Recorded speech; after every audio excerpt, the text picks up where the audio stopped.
So Dr. Andrasik told us to find our favorite snack and look at its back and find an organic compound that is part of its ingredient. Full disclosure, my first choice was some good old Doritos, but oh well, Dr. Andrasik was all done with chips, so we're gonna have to settle for this one instead. So here I am going to the grocery store hoping to find the right ingredient for my food additive project.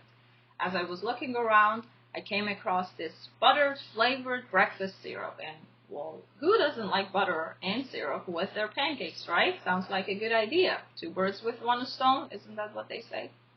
So I read the ingredients on the back, and I came across this name, Diacetyl.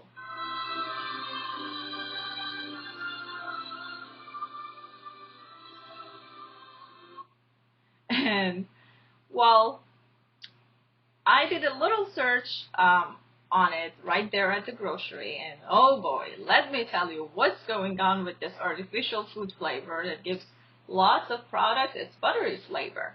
And that brings us to the name of my presentation, Butter for Better or Worse.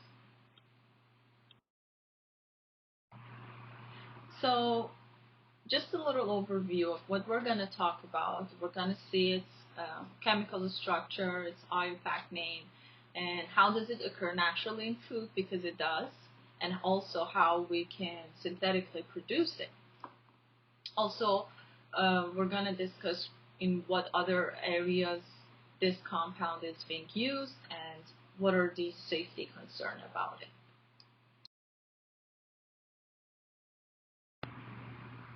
So here we have the chemical structure of diacetyl. Diacetyl is a vicinal diketone, and what that means is that it has two carbonyl groups side by side in its chemical structure. The molecular formula, as we can see, it's C4H6O2, and the name, the IUPAC name of the compound is 2,3-butane-diol or butane 2,3-diol. So diacetyl is an organic substance that has a buttery flavor. Although it does occur naturally in some food, most of the diacetyl in our diet is artificially made, and it is used to flavor some of our beloved foods such as beer, or when we go to the movie theater and we can't wait to order some lovely butter flavored popcorn,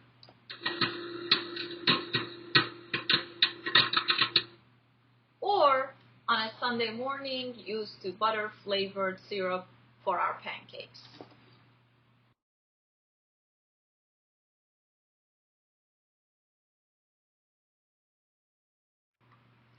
So the way that diacetyl occurs naturally is that it actually is produced as a side product of the fermentation. So when the yeast is given the sugar in the absence of oxygen to produce alcohol, it also produces some other products, one of them being alpha-acetolactase. And this is actually an enzyme that ends up leaving the cell, losing its carboxyl group, and basically converting into diacetyl. And then this diacetyl, what happens is that the yeast absorbs it back and reduces it to produce two other products called acetone and 2,3-butane-diol.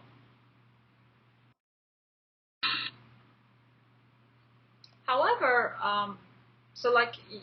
as we can see here, that's kind of like a graph of what I just explained in the previous slide.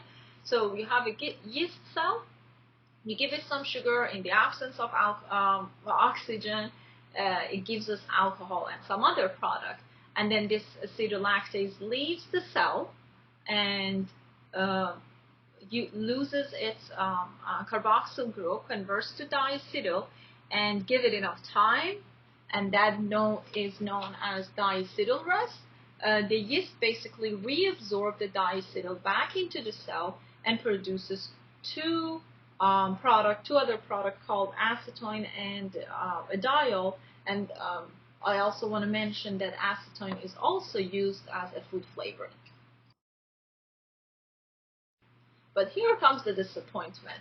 Sometimes, if we don't give the yeast enough time to reabsorb that diacetyl back into its cell, it will end up in your drink. And that's what happens when you taste that slipperiness or that buttery flavor in your beer when you don't want, especially in low amount. In higher amount, it is intentionally left there. So you intentionally do want that buttery flavor. So based on the amount of diacetyl in your drink, you can get a butterscotch flavor, for example. But that's not something you would always, I'm assuming, you would always want in your beer to taste like. So in here, we actually can see the source of diacetyl, and that is 2,3-butane-diol. And as you can see, it has so many other potential chemical reactions that can go through and produces so many different products with totally different application. Now, the one we're interested in is right here, is the food additives that happens through the dehydrogenation of 2,3-butane-diol, and that gives us the diacetyl with the 2-ketone group.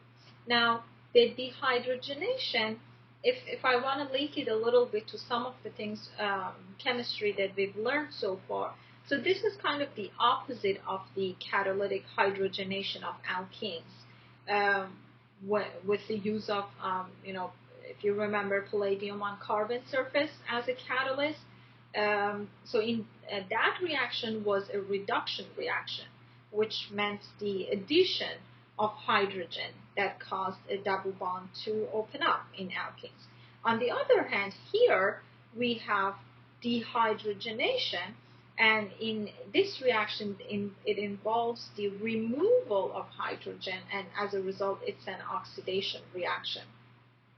Some other things that we've learned from kind of this chemistry in our class is that this oxidation reaction involves, just like the catalyst site of palladium on carbon, there is also a catalyst site here, and in this situation it involves the different catalyst site, which we'll get to that in a minute, and that's copper. But another thing that I do also want to mention is that, as you can see, we have another dehydrogenation reaction happened here, where only one of the alcohol group basically converted to a ketone group. So we only end up with one ketone group. And this product, this methyl ethyl ketone, as you can see, the only difference between that and our diacetyl is that it lacks one ketone group. But look at the application that it provides. It gives us so many completely different applications. It is used in fuel, in resins, it's used in synthetic rubber. So just having, I found it interesting that just lacking one carbonyl group can make such a big difference in the type of the application that a compound can have.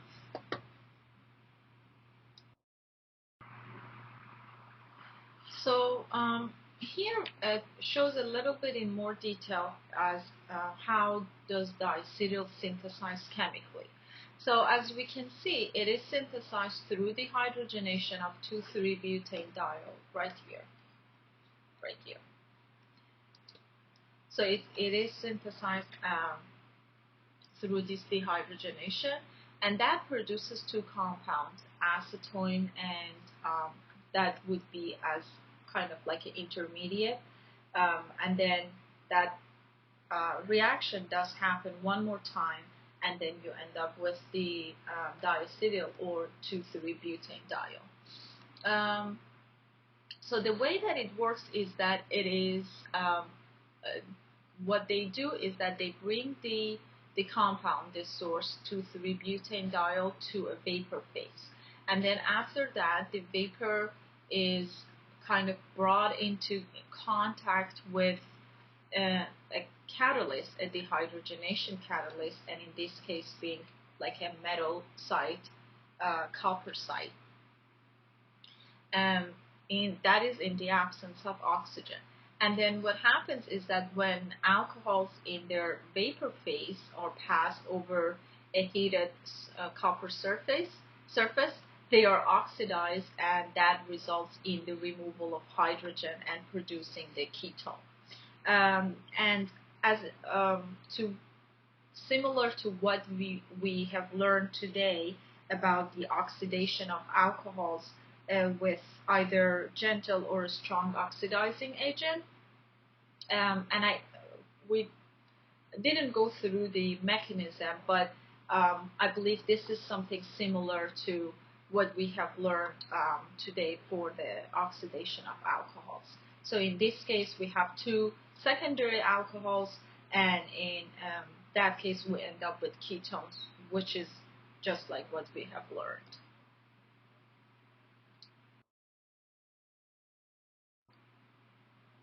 So here we talk about some of the applications of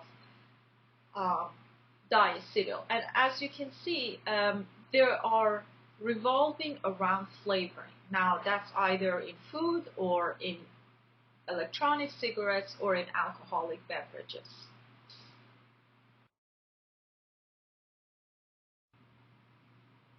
So another use of diacetyl beside the food product, in food flavoring, is in e-cigarettes, and that is for flavoring different vapors for e-cigarettes. According to a research, there are still majority of e-cigarette brands use diacetyl for flavoring vapors such as caramel flavor, butterscotch flavor, this kind of flavor.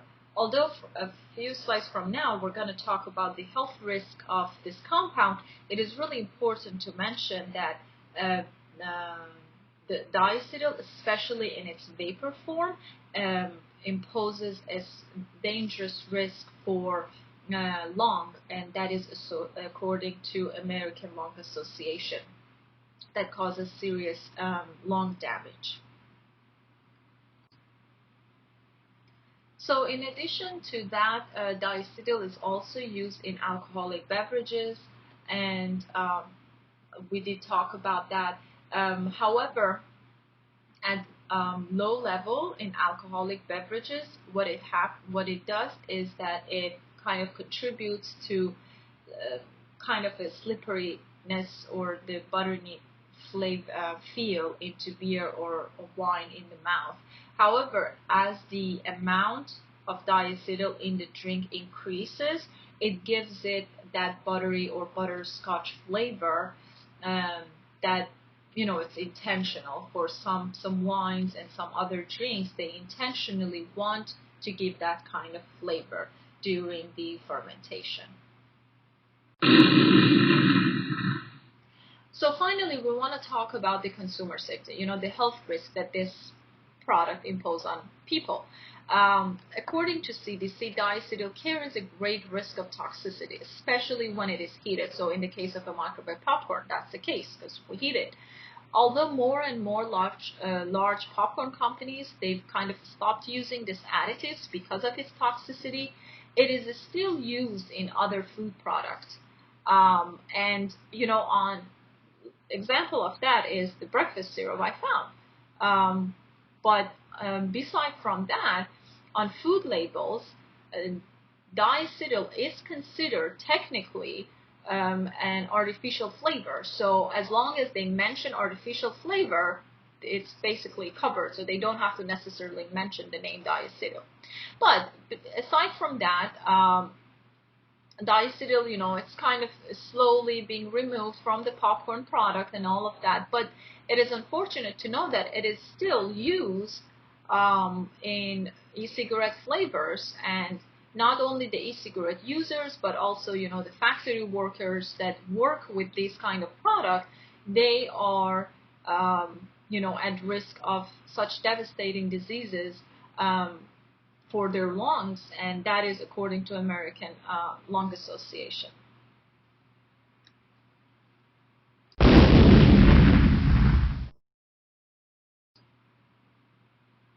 So that was the end of my presentation. Thank you so much for your time, and I hope that we all learned a little bit about this compound.